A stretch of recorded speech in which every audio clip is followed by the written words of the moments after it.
All right. And so as Austin was talking, I made this slide.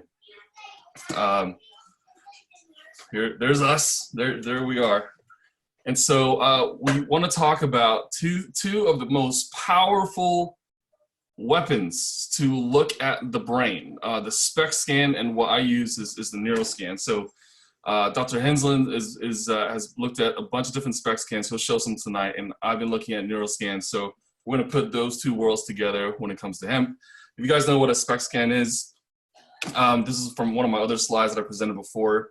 Single photon emission, whatever, CT. Computerized tomography. Yeah, computed tomography. And so, Dr. Hansen, do you want to just describe what we're really seeing here as a baseline, so we can have something to frame off of? Yeah, a SPECT scan is a metabolic study. And so we look at areas of overactivity and underactivity. And when we know the region of the brain, is either like too much perfusion or not enough perfusion, then we know how to help that particular region. So it takes a lot of the guesswork out of medication management and supplement management and so on. And so when you see on the left side there that Alzheimer's dementia, that shows that as the dementia has progressed, you'll see that there's this dropout of perfusion or blood. We use the word blood flow, you know, it's neurotransmitters, hormones, and a chemical electrical-like activity. So these holes are not good, right? Not good at all. You know, that's better. And so you can tell with that person, you know, they're going to have problems with memory, impulse control, mood control, and so on, because as the Alzheimer's and dementia progresses. Then you look at the one on the right side, shows depression, but yet you can also see that there's a lot of good activity going on, a good overall blood flow around the brain. Okay, wonderful. And then this, of course, you guys have been in PMB a while. This is before and after on some quantitative EEGs that we've done in the past of improving in brain function. We also have before and afters on the sorry, it's a little blurry. Before and afters on the SPECT scan. So Dr. Henslin, this is actually before and after on hemp oil, correct? Right. Awesome. Yeah, this is a picture of my brain, and I want to thank Scott Algren, because he's the guy that actually sent me a couple bottles of oil to try, and that's how I got involved with this. And when you look at the scan on the left, in that upper left-hand corner there, you'll see that there's looks like two holes there, and that's the frontal cortex, which has to do with attention, concentration, judgment, impulse control, forethought, and planning. And when you look at the picture just to the right of that, and that left-hand side there, you'll see an injury there going down across the right temporal lobe and over to the frontal cortex. It was like in high school with sports and several car accidents as a teenager. I injured my brain. And then when you look at the picture in the lower right-hand corner, you see those two little holes right there? Well, that's not good, because it kind of shocked me when I saw that, because if that continues to progress as I age, that can actually be a forerunner to dementia. There's a little bit of ventricular formation change there. And then when you look at the one in the lower left-hand side, there's injury in this left frontal temporal lobe. And but then I went on the hemp oil for 2 weeks, and I went off medications and supplements, and it was hemp oil only.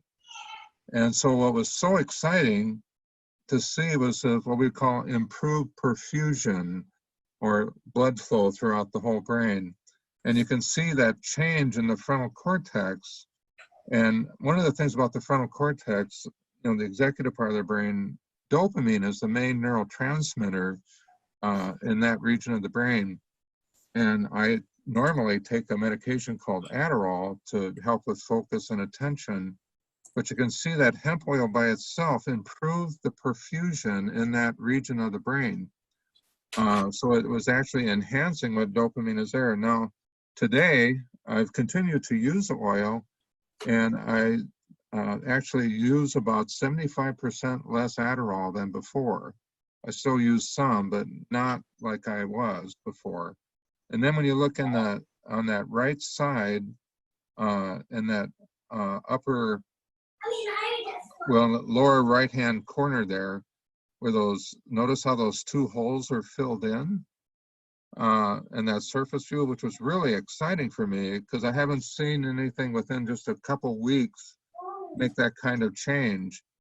And then when you look in the upper right-hand corner there, in that, see how that blood flow's improved in that injured region there. And even in the left temporal lobe, right down here and below, that's improved blood flow. Now, what does that mean in terms of the temporal lobes? Well, you got to have good blood flow from the frontal cortex all the way down to the temporal lobes, which are the sides of your brain, in order to get new information in and to pull information out. And so if there's injury there, then what happens under stress, people will have trouble retrieving that word, or if their anxiety is too high, it shuts that down. And so people can't access the information they have from the past, what we call short-term memory, long-term memory, and they have difficulty getting new information in. So what you're seeing here, which was kind of exciting when Dr. Amen and I went over my scan, is actually to see that the hemp oil actually improved perfusion throughout the whole brain, which is very, very exciting. And perfusion just means increased blood flow. So is the SPECT scan looking at specifically perfusion, or is it any sort of functionality? Well, it looks at overactivity, underactivity. Okay. And so, like in those areas, like in that left picture up in the left-hand corner, when you see that drop out there in terms of function, that means more problems with attention, concentration, forethought, which is kind of a big thing in relationships, to think about something before you say it or do it, and then forethought in terms of not making impulsive decisions and choices that can be destructive to you. So, and when you look over here on the right side, the after picture, you can see how that's filled in better and that there's stronger blood flow there. And there's improvements, in the side of the brain, the temporal lobes. So to me, and this is what research does over time, it's kind of exciting to see how hemp oil can play a role in overall brain health and optimizing brain health. Right. So this is amazing because I'll just point out for the people out there is that if you can have the circle right here kind of fill into this brain, I mean, this is not normal. This is not what we normally see in the brain changing over 2 weeks, right? This is something that's pretty dramatic, correct? It is very dramatic. It'd be like the equivalent, to get that same kind of result, the person would have to have numerous, say, hypobaric oxygen treatments to get, when I looked at before and after scans, to get that kind of improved metabolism and perfusion and better blood flow in the brain. And that's kind of exciting because in your research with the Neuro Scans, you're showing changes in activity and brainwave activity within minutes after taking the hemp oil, and then as time goes on, improve function. And so that's what's kind of exciting, because there's the way the oil actually helps improve overall blood flow throughout the brain. Now, I have people who've been able to transition off of medications just by using the hemp oil. And then I've also had people who are on different medication and supplement protocols where when they added in the hemp oil, it actually made it more effective, and that they got better anxiety relief, or they got better focus and attention or mood control. Yeah, so we kind of see the very similar thing on the Neuro Scan as well, which I kind of go into. But let's go over this next picture real quick. This is something I'm not familiar with. Can you go over this? Is this still the SPECT scan, correct? Yeah. Now, this would be the inside active view. We just looked at the outside view, and this is more where you're looking at the cortical surface on that first set of slides. And now this is looking at the inward, more active view. Now, in that left-hand side, you can see where those two little, looks like eyes right there. That's called the left and right basal ganglia. And the basal ganglia is also connected to the amygdala. And so it's like the anxiety thermostat of the brain, where it sets the level of anxiety we have in our body, and it influences muscle tissue and viscera. So like neck and shoulder tension, headaches, migraines, can impact the GI system. It seems to be a little bit different for everybody. And when you look at that upper left-hand picture, when you look at the bottom of that, where all that red is, well, that's called the cerebellum. And the cerebellum is right here at the base of the skull, and it plays a huge role. Like one of the reasons, like we tell everybody to exercise, we all need to be walking and exercising, working out, hiking, because this region, by doing that physical activity, it actually helps the blood flow all the way through that. And then it improves the blood flow in the frontal cortex when we're moving. And that's why when we work out or something, we get ideas or solutions or motivations, because of the frontal cortex is more activated. Now, when you look at the after scan, and you look at that cerebellum, can you see how that's improved in volume? So it's actually bigger, which is a great thing in terms of balance, motor control, and improved frontal cortex function, particularly as people age. You want that area to be healthy, because that helps us from falling and tripping and things like that. Now, on the left picture, at the before picture, when you look at that upper right-hand picture, you'll notice there's no red right there. Now, that's the posterior cingulate. And that kind of alarmed me, because when we look at brain scans for people, and we see an absence of the posterior cingulate, it can be like an early warning sign of potential dementia. And so that was kind of alarming to see that on that scan. But then what was exciting on the after scan, if you look at that picture in the upper right-hand corner, if you move that little white circle there up a little bit, you'll see that there's activity there in that posterior cingulate that wasn't there before. And so that actually helped improve that perfusion there and activated that region of the brain that didn't have that activity before. So the red is good then. That's what we're looking for. Yeah, the red is good in that area. It wasn't good to see that there wasn't, because I would, if I was talking to a patient, I would have them doing looking at ways to improve memory, brain training skills and things like that, because I'd be wanting to come up with like a preventive dementia program, So it's kind of exciting. I think as time goes on, we get a chance to look at more brain scans and we actually start to do research. It adds a reality about how hemp oil plays a huge role in optimizing brain health, And this is still 2 weeks, Earl? 2 weeks.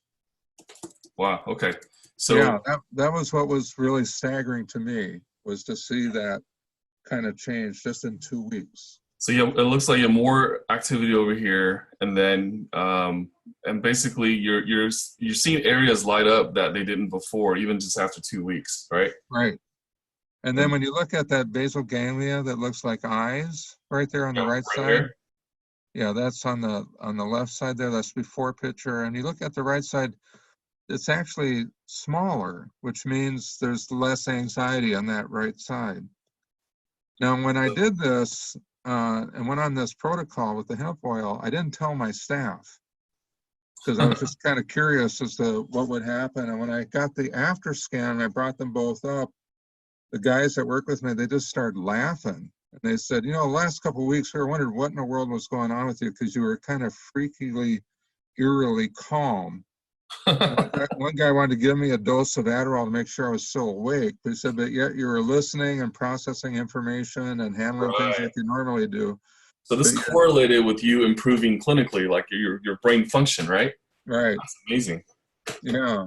And they noticed that right away. And what I also noticed is that my sleep improved, you know, Hmm. and even if I woke up in the middle of the night, I dropped back off easier than I had before. Because what happens with the hemp oil, and now we have that product called Calm, is it helps calm down the CBG and the CBD and everything else that's in it. It helps roll down that, calm down that basal ganglia. And then that cingulate in that upper right-hand corner, you see those dots right there. That's what we call, that's the part of the brain that keeps us awake at night. It's like a gerbil on a wheel. And we can look at another scan to look at that like we did before. But that anxiety center goes down, then slows down those thoughts so a person can actually drop off to sleep. Yeah, yeah. That's one. This scan uh, actually shows when you see that activity right in the middle in the upper part of the scan. That's Hmm. called that's called the anterior cingulate.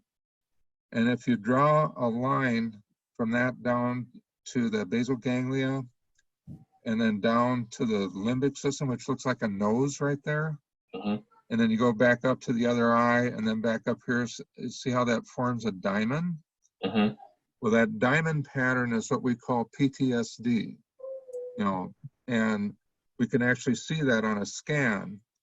And what happens when this basal ganglia is so lit up, it causes that cingulate that's right there in the middle there, like in the forehead region, it makes it like a gerbil on a wheel. And that's when a person's having trouble dropping off to sleep. Those thoughts are rolling around over and over and again, and it's hard to calm down and get out of that adrenaline state to actually drop off to sleep. And so, and today, with COVID virus, and particularly for first responders, sleep can be a little bit harder because people worry and fret. But when this anxiety center is calmed down with the CBD CBG oil, well, then a person can shift out of those thoughts, just say, well, I've done all I can do today. Tomorrow's tomorrow, but right now, the best thing for me to do is to sleep. You know, because sleep itself helps strengthen the immune, a good night's sleep helps strengthen the immune system, which is what we're all interested in. And lower left and right basal ganglia, whenever you lower anxiety, you keep yourself out of that fight or flight phenomena, which also helps strengthen immune system function as well when they're not in that high cortisol kind of adrenaline state. No, that's great because I can reflect that on this scan, which is the Neuro Scan right here. And what you're talking about in that diamond shape, I can tell you on this Uh-huh. is that these are the lower frequencies, the 2 to 4 hertz and 4 to 6 hertz. These are the sleep frequencies. Wow. 6 to 8 hertz, you're getting into low alpha. So green is normal in this case. And Uh-huh. what's happening that you're starting to see it turning blue. So the power is starting to go lower, right? Wow. Sorry, go higher. The power is starting to go higher. And then what happened is that when you get to fuchsia, you're at 4 standard deviations away from the normal. That's right Uh-huh. here. So whenever we see this, sleep is involved. This is PTSD also, the similar pattern. And then so talking about the involvement of the basal ganglia. Now this is surface brain mapping, and the ones on the inside you talk about is looking at what's called the E Loretta. And so this is also just 2 hours after the CBD CBG combination right here, and we're Wow. able to see some pretty dramatic changes right away with clinical improvements as well. And so everything that you're reflecting on that SPECT scan, we can actually also see on the Neuro Scan as well. So it's nice to see the congruency. It's also nice to see that it correlates clinically as well. So this is really cool. And then so basically in the Prime Body science page, this is the science main page that's right here. We're able to, where is it? No, brain mapping right here. So let's, it talks about brain mapping and what it is. And so first we looked at the SPECT scan, guys. Now we're looking at the brain map, looking at quantitative EEG and analyzing different aspects of the brain, looking at markers of cognition, looking at markers of memory, attention, and whatnot. And what we did is, let's click on the former player study first. This is the former NFL player study that we did right before the Super Bowl. And so for a lot of the NFL guys, they seem to have very similar issues when it comes to the brain. And they look a lot like the PTSD brains that we have on the Neuro Scan. Do you know, does physical trauma look like PTSD on the SPECT scan as well, Dr. Hensel? Say that again. Does physical trauma like concussions, is it similar to a PTSD pattern on the SPECT scan as well? Yes, it can. Okay. Yeah. We see that a lot here as well. And so what we did, we took these awesome 42 former NFL players, wonderful guys, and we got them in, and we did it before and after on the focus. Yeah. So this time, instead of waiting 2 hours, we didn't wait at all. We just did back to back on the Neuro Scan. Wow. And so the Neuro Scan takes about 25 minutes. It's 22 minutes of them actually doing activity, mimicking a calm state, a sleepy state. Two of them actually did fall asleep, sleepy state, and then mimic them in a hypervigilant state doing certain activities. So it's kind of look like a stress test of the brain. So what happened is that these NFL players, one of the main benefits that each of them expressed was that I'm able to focus better on the second one. And usually what that means is that people are able to, do the games a whole lot better, right? But they didn't know that the games were actually placebo. We wanted to see what their brain is doing while they're doing the games. So what we have is sort of this theta beta ratio, which is an ADHD marker that was defined in pediatrics a long time ago. Now we use in adults for markers of attention, and we're seeing a dramatic improvement. And speaking of Adderall, this is a very similar effect of that. And so this is the attention markers, and this is on info processing and brain speed. So this is basically sensory. As sensory is coming in, how fast is the brain starting to process? So we have some dramatic improvements here as well on the improvements. And then you also have visual response time. So when the light hits the eyes, how long does it take for the brain to actually register that? And so essentially, this is what I like to call nootropic, right? Similar to Adderall and Vyvanse and stuff like that. Right.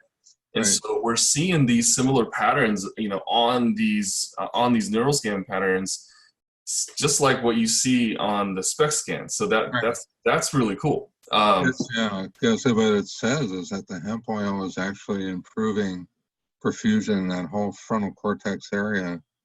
Because when you calm down that basal ganglia, then you do get better blood flow throughout the brain.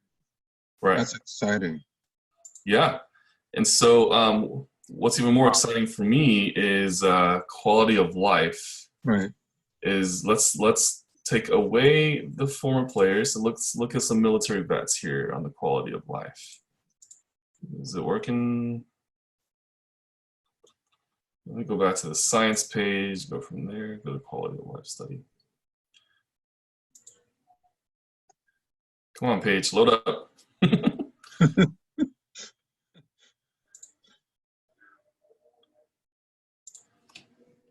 All right. So anyways, on the quality of life study, so we tested 121 people. And here's a new pet line. We tested 121 people. And we wanted to look at different scoring systems in terms of, here we go. Haha. Now we're talking. Here it goes. All right, we're in business. We looked at 121 people. These were actually military vets. Some with PTSD, some without, and we wanted to look at different scoring systems. So I'm going to start with the one that's used in psychiatry a lot, which is the PSS, the Perceived Stress Scale.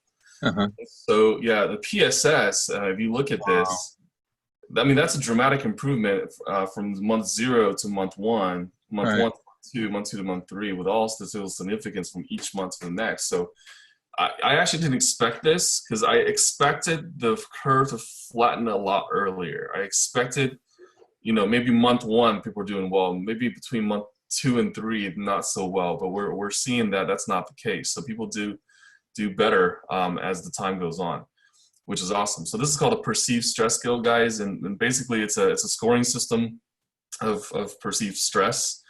And it's a great psychological tool for measuring like the perception of stress. Right. And then this one is called as the ISS or ISI, sorry, which is the Insomnia Severity Index. So this is looking at sleep. Of course, the higher the number, the worse the sleep is. And so as once again, month one to month two to month three, and it's significantly improved. And once again, for some of the other things that I've seen, like magnesium and some other hemp brands, and looking at L-theanine, we see those individually, they do not improve like this month after month. They usually flatten off a lot earlier after month one, even after week one.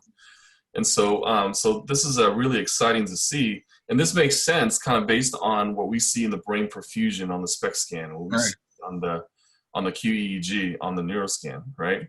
And Exactly. so yeah, so and this really just pumps me up, because it's kind of continues to validate the things that we're doing, knowing that this actually works, which is great, right? Well, then, can you also say that, like, if people aren't noticing a big change in month one, to encourage them to stay with it, because there'll be improvements months 2 and 3 and so on? Absolutely. That seems to be the case. Yeah. And then the MSQ is not used in psychology. MSQ is used in functional medicine. It's called a medical symptom questionnaire. And it looks at symptoms in terms of the higher the number, the worse in your symptomology and the toxicities. And so anybody above 25, we have to get a hold of. And these people started close to 60. They were able to get down after 3 months as well. And so that's really exciting. I think that we're improving quality of life. We're improving wellness, and we're seeing on these brain images that we're having improvements, throughout. And this is your brain, and throughout. Right. We're seeing on the quantitative EEGs that there's actually improvements throughout. And so this is kind of a no-brainer, no pun intended. And so, well, what I'm wondering, Dr. Ron, is when I see that improved perfusion, I think what that can also might mean, which only research will tell, but it's almost like any supplement or anything a person's medication is taking, they're going to show increased benefit from it as well. Right. No, absolutely. I think it's without a doubt, this is one of the most exciting things that we see. And then also just taking it down a few notches for you guys looking out there. And kudos to everyone. There's a lot of participants here. No one has dropped off yet. This is amazing. And just so you guys know, this is not something that I don't think anyone's really talked about before, looking between quantitative EEG and SPECT scan. No. So for those of you who are nerdy like us in the room, get excited, because we certainly are. But it's really creating neural circuits and neural pathways that really help the way that we function, and that's truly amazing in not just neuroscience, but I think in life in general, And so, Austin, are you still there? Hopefully. Doc, I'm here. I'm listening. I actually have a couple of questions. Yeah. It's I remember sitting with a therapist once, and she looked at me and she said, "You have an anxiety disorder." And it was the last time I was ever sat with her, because I refused to believe that I felt like my body was responding in a way that was creating anxiety, but that I could figure it out. Right. And obviously I over the course of time, I did. And I realized I didn't have a disorder. I was in a season. I was in a circumstance. And what y'all are talking about tonight is a reminder of that. I feel like it's so empowering. I would love for y'all to revisit. Or maybe just kind of drive the point home or emphasize what y'all are saying is you can have an issue with your brain maybe because of trauma physically, maybe because of trauma emotionally, maybe because of poor choices you've made, and you can actually give your body what it needs. And tonight's example is we're talking about CBD and CBG, particularly our focus product, and your body can actually repair and restore and heal itself. Yeah. So, driving that point home is that, the scans and the numbers don't lie, right? Yeah. We're seeing actual quantitative measurements in numbers and in mathematical depiction models of what the brain, actually looks like.